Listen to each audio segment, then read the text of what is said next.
اما بعد، گرامی قدر حاضرین و حاضرات، میری آج کی اس تقریر کا موضوع ہے پردہ، جو ہماری اسلامی ثقافت کا آئینہ دار ہے، ہماری تہذیب کا شعار ہے، ہماری غیرت ایمانی کا تقاضا ہے۔ آپ جانتے ہیں کہ ہمارا تعلق اسلام سے ہے۔ ہمارے لیے سب سے بڑی حجت اللہ تعالی اور رسول اللہ صلی اللہ علیہ وسلم کا فرمان ہے۔ جب اللہ تعالی اور اس کے پیارے رسول صلی اللہ علیہ وسلم نے انتہائی تاکیدی الفاظ میں پردے کا حکم دے دیا، تو اب اگر ساری دنیا پردے کی مخالفت کو جمع ہو جائے، تمام ڈاکٹر اسے مضر صحت کہہ دے، نام نہاد مفکرین اور سائنسدان اسے ترقی کی راہ کا سنگِ گرہ کہہ دے،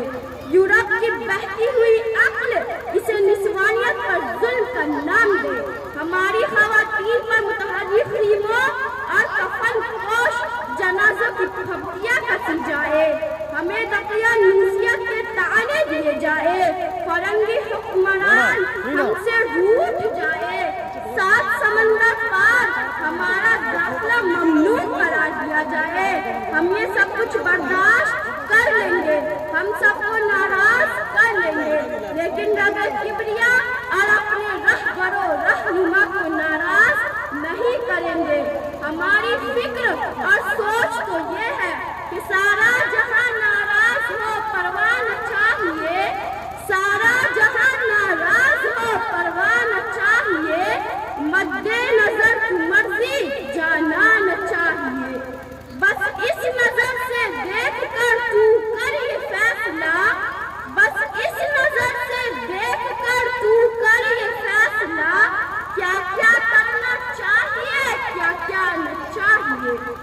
اور ہماری زندگی کا منشور تو یہ ہے کہ سرمد بلا اختصار نبایت کرد، سرمد بلا اختصار نبایت کرد، یک کار عظیم دو کار نبایت کرد، یا تن بر زائر دوست نبایت داد،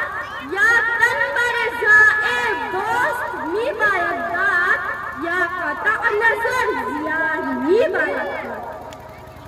سرمد کہہ رہے ہیں کہ لمبی چوڑی باتوں اور طول طویل تقریروں کا کوئی فائدہ نہیں، دو کاموں میں سے ایک کام کرنا چاہیے، یا تو دوست کی خاطر سر دھڑ کی بازی لگا دینی چاہیے، یا پھر دوست کی دوستی سے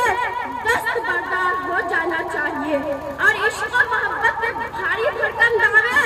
چھوڑ دینے چاہیے۔ ایسا نہیں ہونا چاہیے کہ دعوے دینداری کے اور یقین فرنگیوں کے خرافات پر، دعوے ایمان کے اور نظر یورپ کی تہذیب و ثقافت پر، دعوے عشق رسالت کے اور لباس اسلام دشمنوں کا، نعرے امریکہ مرد باد کے اور رگ رگ میں محبت ان کی مادر کی درآزادی سے۔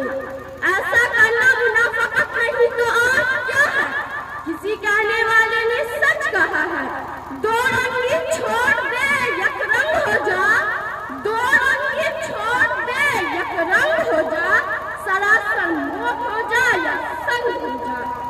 دوغلی پالیسی اختیار نہ کرے بلکہ یکسو ہو کر فیصلہ کرے،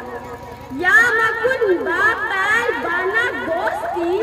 یا مکن با پیر بانا دوستی، یا بنا کن خانہ بر انداز ہے، یا تو ہاتھی والوں سے دوستی نہ لگاؤ، اور اگر دوستی لگا ہی لی ہے تو ہاتھی کا قد اور کاٹ کو سامنے رکھ کر اپنا مکان ایسا بناؤ جس میں ہاتھی سما سکے۔ یہ تو عرب کے ان بددعا والا انداز ہوا جو زبان سے ایمان کے دعوے کرتے تھے مگر ان کے دل ایمان سے خالی تھے۔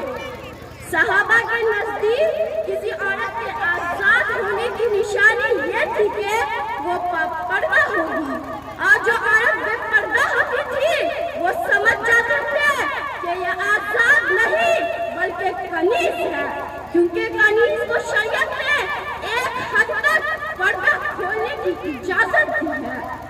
اگر صحابہ کرام کی اس سوچ کی بنا پر میں یہ کہوں تو بے جاننا ہوگا کہ آزاد عورتیں صرف وہی ہیں جو باپردہ رہتی ہیں، اور جو عورتیں بے پردہ رہتی ہیں وہ حقیقت میں لوٹیاں ہیں، وہ غلامی کی زندگی بسر کر رہی ہیں، ان کے گلے میں غلامی کے طاق پڑے ہیں، رسم و رواج کی غلامی کا طاق، نفسانی خواہشات کی غلامی کا طاق، یورپ کی قابل نفرت ثقافت کی غلامی کا طاق۔ کسی کہنے والے نے کیا سچ کہا ہے، ہٹنے نہ دینا پردے کو رخ سے اے پردہ نشی، ہٹنے نہ دینا پردے کو رخ سے اے پردہ نشی، تیری ذرا سی غلطی قیامت اٹھا سکتی ہے۔ پردے سے بیشتر معاشرتی خرابیوں اور جرائم کا سد باب ہو سکتا ہے، پردے سے بے حیائی کا خاتمہ ہو سکتا ہے، پردے سے فحاشیوں اور عیانیت کا خاتمہ ہو سکتا ہے،